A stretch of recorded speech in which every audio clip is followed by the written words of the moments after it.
Bien, bonjour les enfants. Alors, j'espère que vous êtes prêts à commencer une nouvelle séance d'exercice écrit avec moi. Bien, tout d'abord, on va relire le texte, d'accord?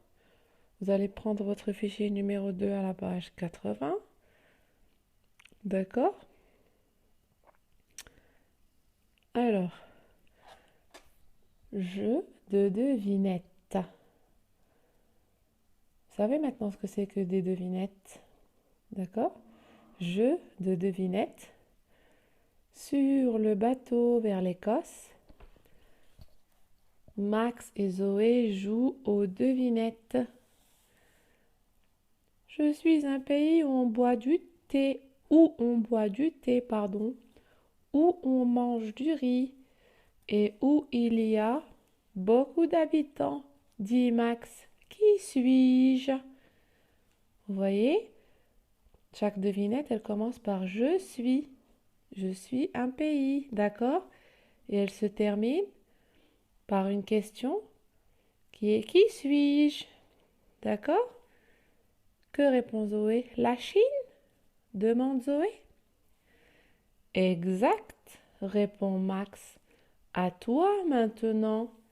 Je suis un pays où on mange du couscous, où on boit du thé à la menthe. Mon nom commence par un M et se termine par un C. Qui suis-je? Tu as 10 secondes pour deviner.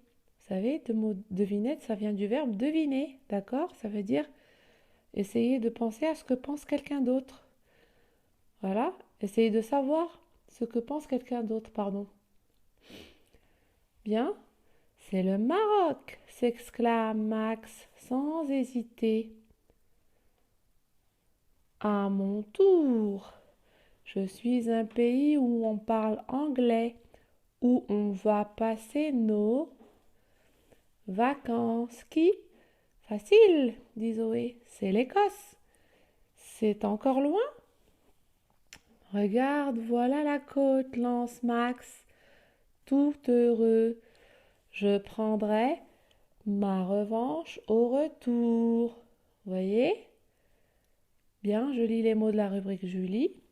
Du thé, la menthe, Max, il s'exclame, les habitants, hésiter, exact, heureux, heureux, la Chine, ma revanche, 10. Alors, quels sont les sons qu'on a vus cette semaine? On a vu les sons que peut donner la lettre H, n'est-ce pas? On a vu que la lettre H peut donner plusieurs sons, d'accord?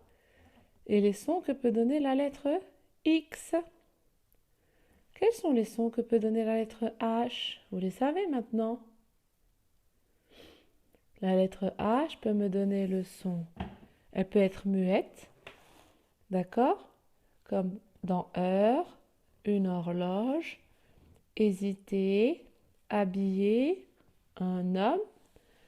Elle peut me donner le son ch si elle est précédée de la lettre C, comme dans un bouchon, une chaussure, chercher, loucher, voyez?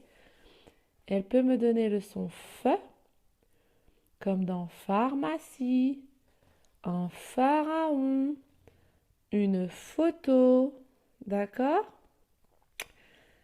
Et la lettre X peut me donner quel son? Elle peut me donner le son X, comme dans Max. Voyez, Max, la lettre X me donne le son X. Elle peut me donner le son X, comme dans exact, n'est-ce pas? Exact, ou dans xylophone, d'accord? Elle peut être muette, comme dans heureux à la fin, elle est muette. Voyez? Heureux, chaleureux, soucieux, tout ça, ce sont des mots qui se terminent avec X et la lettre X est muette. Et elle peut me donner aussi le son S, comme dans 10 ou 6. Vous voyez? D'accord? Bien. Alors, donc quel est le jeu? À quoi jouent Max et Zoé? Vous savez à quel jeu ils jouent? Max et Zoé jouent aux devinettes. Voyez? Par quels mots? Quels sont les mots par lesquels commence chaque devinette? On l'a dit tout à l'heure.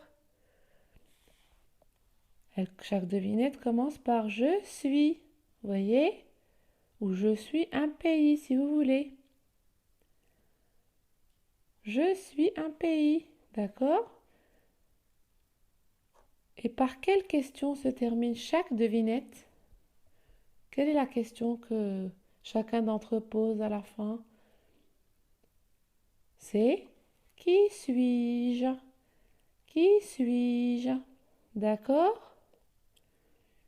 Bien. Bien maintenant, alors regardez, on va répondre aux questions. Question alors de l'exercice 1. Je réponds aux questions par une phrase. À quoi jouent Max et Zoé? Maintenant, vous le savez. On commence toujours par une majuscule et on finit par un point. D'accord? Par quel mot commence chaque devinette? Vous savez maintenant. Chaque devinette commence par, et vous répondez par, et vous écrivez les mots, parce que regardez, quand je vois S, ça veut dire qu'il y en a plusieurs, pas un seul. Donc, quel, c'est au pluriel, et mot au pluriel, donc il y en a au moins deux. D'accord? La troisième question, par quelle question se termine chaque devinette? Vous connaissez la question. D'accord? Ici, exercice 2, je lis des mots d'une syllabe. Tout le monde sait lire ces mots. Je vais les lire et après vous me les lirez sur message vocal, d'accord? O, le OU, 8, le T, un ton, le teint, un champ, un chat, chaud, chez, un choc. D'accord? Exercice 3, c'est aussi de la lecture. Je lis des mots. Ce sont des mots avec la lettre H et les différents sons qu'elle nous donne. L'heure, une horloge. Vous savez ce que c'est qu'une horloge? C'est une grosse montre qui est accrochée au mur, qui nous permet de savoir l'heure. Voilà. L'heure, une horloge. Hésiter. Vous savez ce que ça veut dire hésiter? Ça veut dire ne pas savoir quoi choisir. Quand je dis j'hésite entre telle et telle robe, ça veut dire je ne sais pas laquelle d'entre elles je vais choisir. Pardon. Habiller, tout le monde sait ce que ça veut dire habiller. Un homme, d'accord? Un thermomètre. Vous savez ce que c'est le thermomètre? C'est un petit appareil qui permet de mesurer la température de quelqu'un. Certainement, quand vous étiez malade une fois, le docteur vous a mis le thermomètre dans la bouche ou sous le bras pour savoir votre température. Est-ce que vous avez de la fièvre ou pas? Un thermomètre. Un théâtre. Tout le monde sait ce que c'est le théâtre, n'est-ce pas? Un bouchon. Une chaussure. Chercher. Loucher. Vous savez ce que ça veut dire loucher? Loucher, ça veut dire quelqu'un qui a des yeux qui ne... Enfin, qui a un œil qui ne regarde pas bien. D'accord? Loucher, ça veut dire qu'il y a un œil qui est trop proche, qui ne voit pas bien, voilà. Loucher, c'est quelqu'un qui ne voit pas bien, d'accord?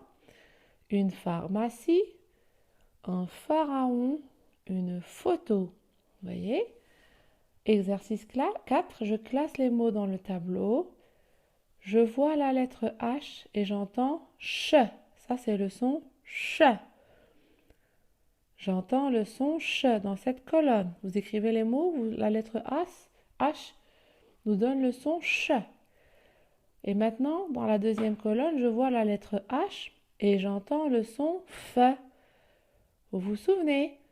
Quand est-ce que la lettre H me donne le son F? Quand elle est précédée de la lettre P, n'est-ce pas? Et ici, quand est-ce que la lettre H me donne le son CH? Quand elle est précédée de la lettre C. Donc, alors, il y a des mots qui sont là. Je vais les lire. Un champignon, dehors, un phoque, un pichet. Vous savez ce que c'est un pichet? C'est comme un vase, c'est comme une carafe. Un pichet, c'est comme une petite carafe dans laquelle on met de l'eau. D'accord? Des haricots, une harpe. Vous savez ce que c'est la harpe? C'est un grand instrument de musique qui a des cordes, comme le violon, mais en fait, c'est très grand. Et on s'assoit et on la tient entre les mains pour faire de la musique. Une perche, l'herbe, le phare. Vous savez ce que c'est le phare? Le phare, c'est un grand monument qui permet de donner la lumière au bateau. Le soir, on allume le phare pour qu'il illumine le chemin des bateaux dans la mer. Vous voyez? Donc, alors les mots qui ne rentrent pas dans le tableau, c'est-à-dire qu'on ne peut pas écrire ni là ni là, vous allez les écrire sur cette ligne. D'accord? Bien. Alors, vous me faites ces exercices, s'il vous plaît. Après, je reviens à vous pour corriger. D'accord? Alors, à tout à l'heure.